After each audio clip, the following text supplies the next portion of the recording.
Salam dan bahagia Ibu dan Bapak Guru.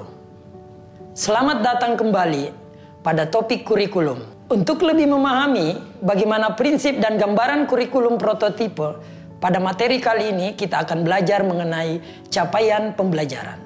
Capaian pembelajaran atau CP merupakan kompetensi dan karakter yang ingin dicapai setelah menyelesaikan pembelajaran dalam kurun waktu tertentu. Capaian pembelajaran setara dengan kompetensi inti dan kompetensi dasar pada kurikulum 2013.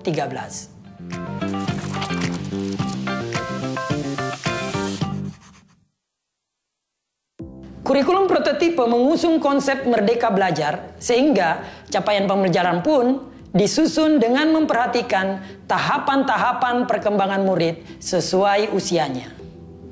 Capaian pembelajaran dirancang berdasarkan fase, bukan per tahun. Satu fase memiliki rentang 1-3 tahun. Dengan begitu, rentang waktu untuk murid mencapai penguasaan kompetensi lebih lama. Murid dan guru punya waktu yang lebih leluasa untuk mengembangkan kompetensi dan memperdalam pemahaman. Pada kurikulum prototipe, capaian pembelajaran dibagi menjadi 6 fase. Dimulai dari jenjang SD, fase A untuk kelas 1-2 SD, fase B untuk kelas 3-4 SD, fase C untuk kelas 5-6 SD. Pada jenjang SMP, murid akan berada pada fase D. Jenjang SMA terbagi menjadi 2 fase, yaitu fase E untuk kelas 10 dan fase F untuk kelas 11 dan 12. PAUD menjadi fase pondasi untuk mempersiapkan murid siap memasuki fase A. Capaian pembelajaran setiap fase memuat kompetensi murid yang ingin dicapai di akhir fase tersebut. Misalnya, capaian pembelajaran fase A akan berakhir pada kelas 2 SD, sehingga murid memiliki waktu 2 tahun untuk menguasai kompetensi yang ada dalam capaian pembelajaran di fase tersebut.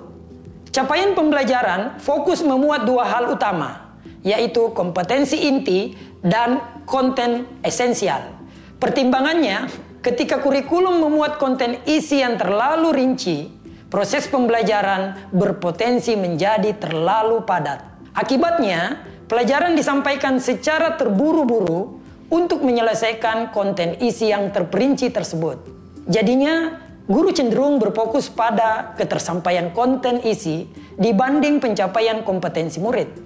Dengan terbatasnya waktu, proses belajar menjadi seragam dan kurang memperhatikan kebutuhan dan karakteristik murid. Pembelajaran pun menjadi tidak mendalam dan terkesan mengejar penuntasan konten.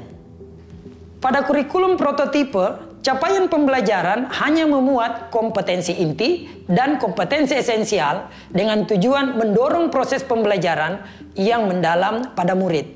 Jadi, penyederhanaan ini bukan berarti standar capaian yang ditetapkan menjadi lebih rendah.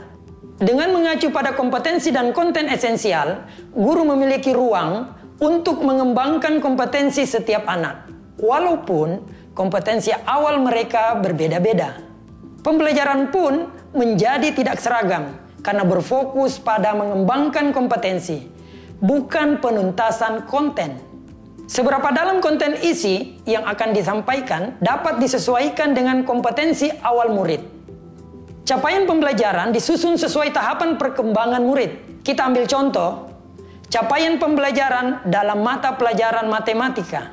Dalam matematika terdapat elemen konten isi dan kecakapan matematika sebagai sebuah kesatuan.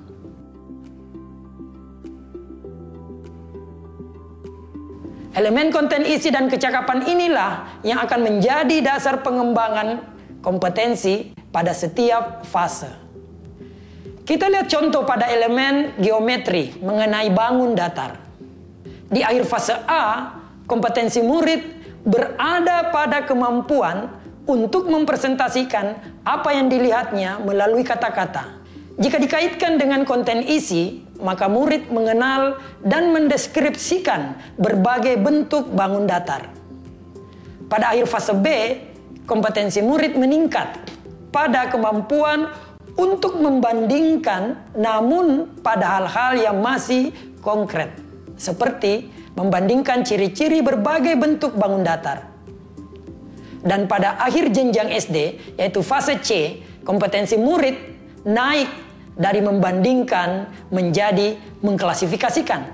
Namun tetap untuk hal-hal yang konkret, jika dikaitkan dengan konten isi, maka murid dapat mengklasifikasikan berbagai bentuk bangun datar sesuai dengan ciri-cirinya. Naik ke jenjang SMP, kompetensi murid pada fase D meningkat ke konsep abstrak dan pembuktian, seperti membuktikan teorema Pythagoras dengan berbagai cara. Di awal jenjang SMA, yaitu fase E, kompetensi murid meningkat ke kemampuan memecahkan persoalan yang abstrak. Jika dikaitkan dengan konten isi, maka murid memiliki kompetensi untuk memecahkan masalah yang berkaitan dengan segitiga siku-siku. Dan di akhir jenjang SMA, yaitu fase F, kompetensi mengarahkan ke tahap penerapan untuk konsep yang abstrak, seperti menerapkan teorema tentang lingkaran. Tahapan pembelajaran ini disesuaikan dengan 4 tahapan perkembangan kognitif anak menurut teori Viase.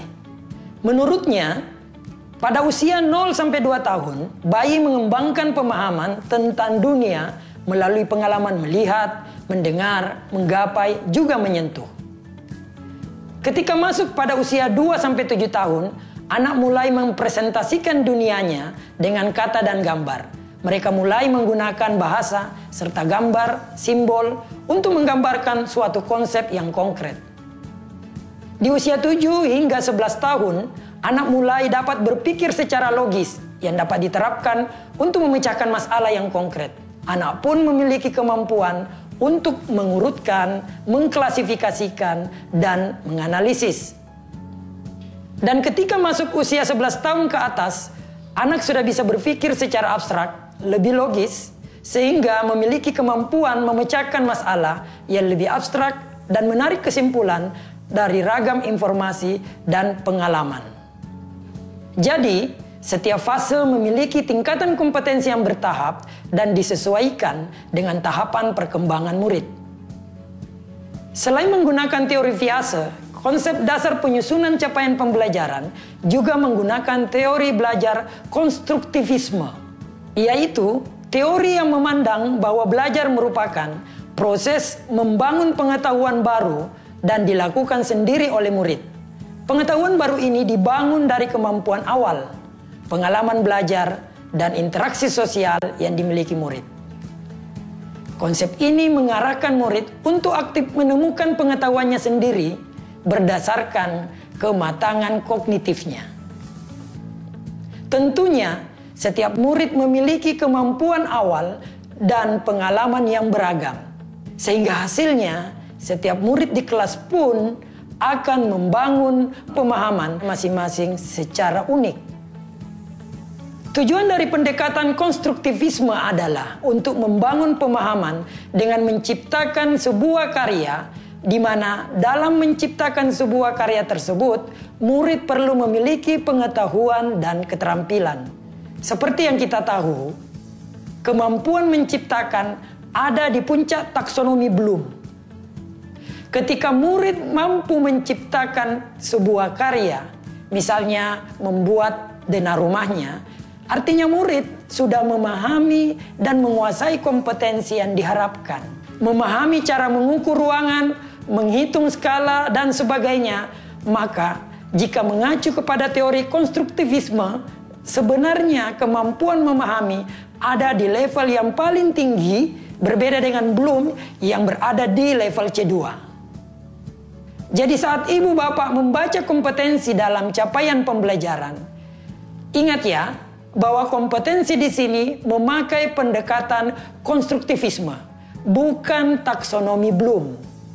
Ibu dan bapak guru, sebelum kita akhiri video ini, mari kita kembali mengingat bahwa capaian pembelajaran berfokus pada kompetensi inti dan konten esensial yang ingin dicapai. Capaian pembelajaran dibagi dalam fase untuk memberikan rentang waktu yang lebih luasa kepada murid untuk menguasai kompetensi. Hal ini juga memberikan waktu yang lebih fleksibel kepada ibu dan bapak guru untuk menyusun strategi pembelajaran yang sesuai dengan kebutuhan murid. Dengan menggunakan CP sebagai acuan utama, ibu dan bapak guru memiliki ruang yang cukup luas untuk memfasilitasi pembelajaran yang mendalam dan bermakna kepada muridnya. Dengan demikian, murid dan guru terdorong untuk menjadi pembelajar sepanjang hayat. Selamat belajar dan berproses Ibu dan Bapak guru hebat. Salam dan bahagia.